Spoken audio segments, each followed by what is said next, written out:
I'm John Jordan, and thanks for joining us on This Will Happen. Here we embrace the difficult task of looking into the future and pouring through the uncertainties to come up with what will happen.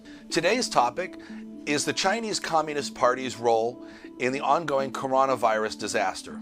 The Chinese Communist Party is an organization which has murdered 38 million people since it came to power in 1949 and has imprisoned and tortured millions more.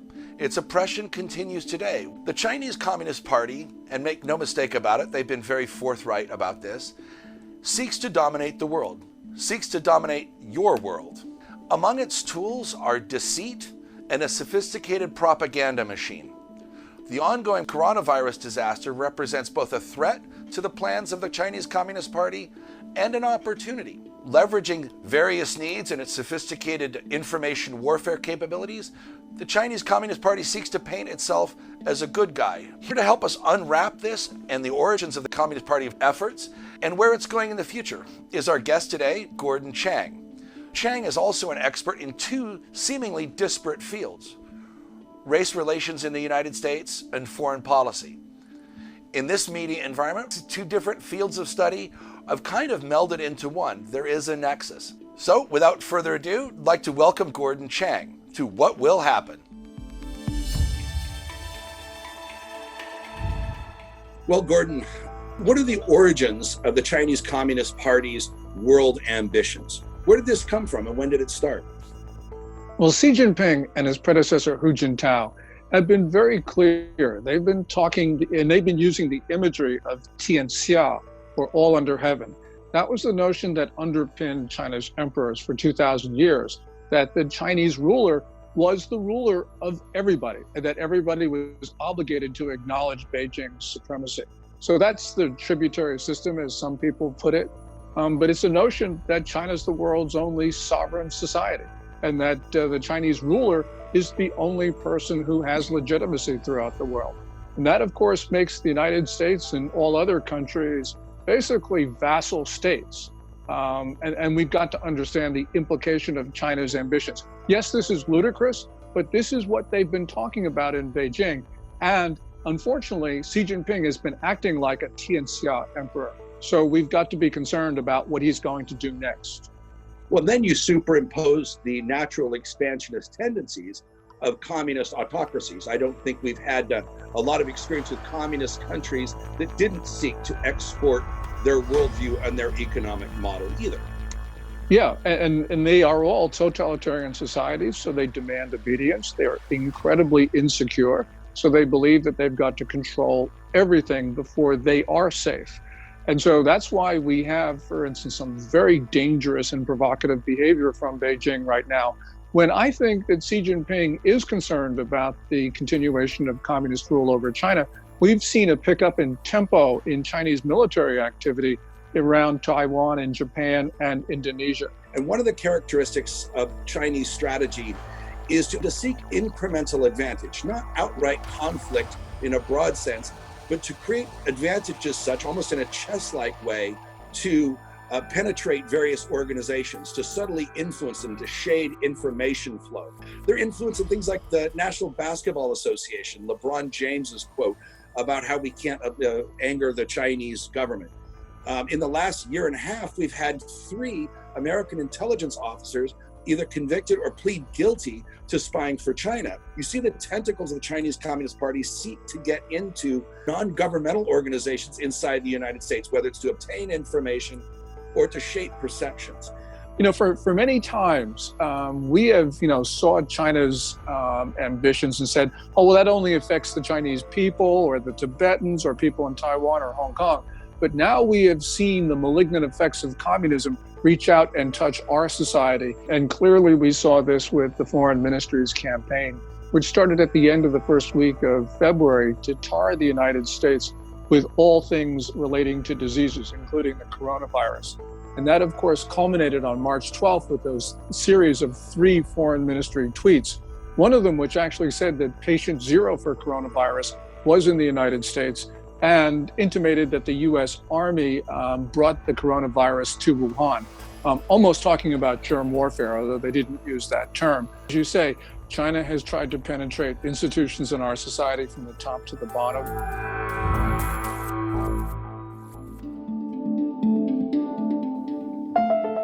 With the People's Liberation Army, the Chinese military, how much solidarity is there between the Chinese military and the Chinese party? Keep in mind, the Chinese military is largely conscript in the People's Liberation Army that had just basically come from cities or farms or homes and are basically civilians in uniform for a couple of years. A lot of revolt, history tells us, comes from the bottom up, that the generals and admirals may not matter as much as the millions of people that carry guns at the enlisted ranks. Yeah, and I think that's a real concern for Xi Jinping. If you go back to 1989, Deng Xiaoping ordered a massacre of the Chinese people because he wanted to teach China that the party was willing to kill to stay in power. It took him, and Deng was a very powerful figure, it took Deng more than a month to find a unit that would actually kill Chinese people. Now, where the party and the people, I think the party and the people are very much separated.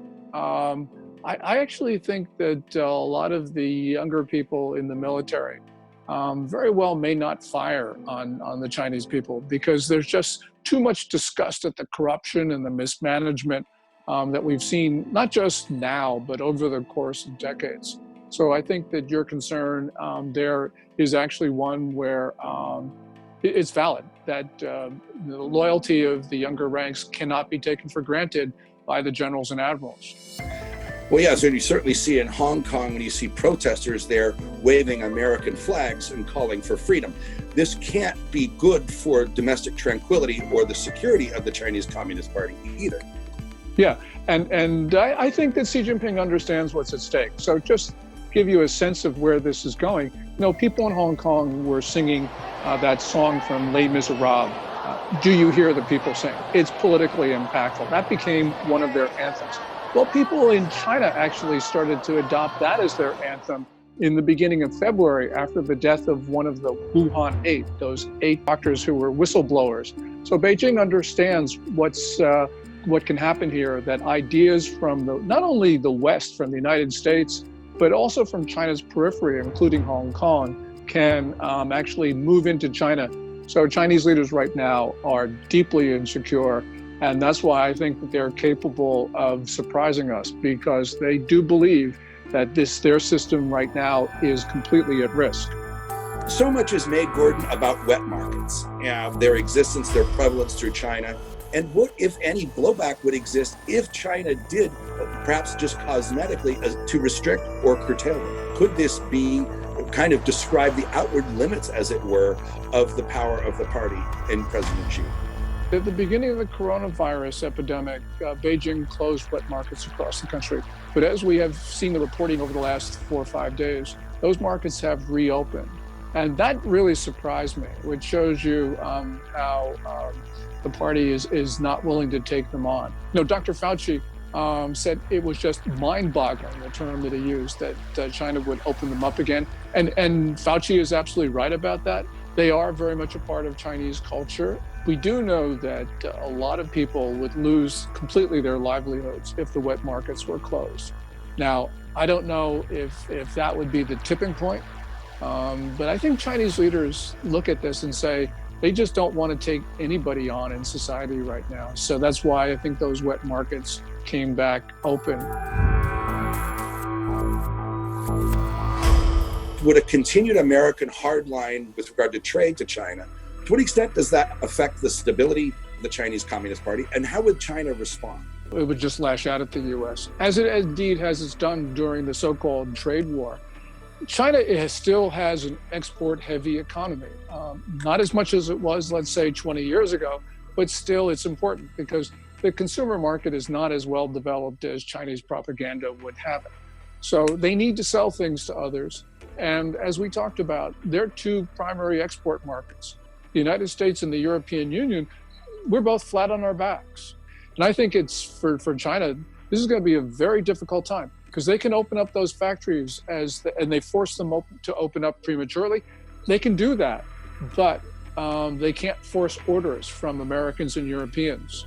By opening those factories, they also risk a re-outbreak of the virus too, and continued Absolutely. instability, as it would be a threat vector to them from that direction. Absolutely. So, for instance, in Dongguan, which is the industrial heart of industrial Guangdong province, there was a report which talked about workers coming back who were infected. And that meant that other workers that they had come in contact with had to be quarantined. So this was Xi Jinping's initiative to get China back to work. And there was no sort of public resistance to it, because you can't in today's China. Yes, they were forcing people back to their job sites, but nonetheless, Xi Jinping, as powerful as he is not as powerful as COVID-19. Well, we'll have to leave it there. Thank you so much, Gordon, for joining us. A lot to digest here, and we hope to have you back soon. Oh, well, thank you so much, John. Well, this will happen. The Chinese government will refuse to crack down on wet markets in a meaningful way. The Chinese military will become more belligerent, possibly fomenting a crisis with Taiwan or in the South China Sea. Demand for Chinese products will diminish as companies and countries become more uncomfortable with the idea of supply chains or choke points in crucial supply chains originating or existing inside of China. Capital flight outside of China will continue to places like Southeast Asia, Latin America, and even the United States. Chinese foreign influence operations will continue unabated, whether it's corrupting agencies like the World Health Organization, organizations such as the National Basketball Association, or seeking influence with individual American politicians. This will continue until America summons up the political will to stand up and defend its freedom from this corrosive and insidious source. Until then, America wishes the Chinese people nothing but the best. And it's important to remember that there are millions of Chinese people that waved the American flag as they protested in Hong Kong, or 24 million ethnic Chinese people in Taiwan that cherish their freedoms and their market-based economy, and the millions of good Chinese people inside the United States that wish to embrace the American dream. Remember that freedom, respect, and prosperity are for everyone. This has been This Will Happen. I'm John Jordan, and we'll see you next time.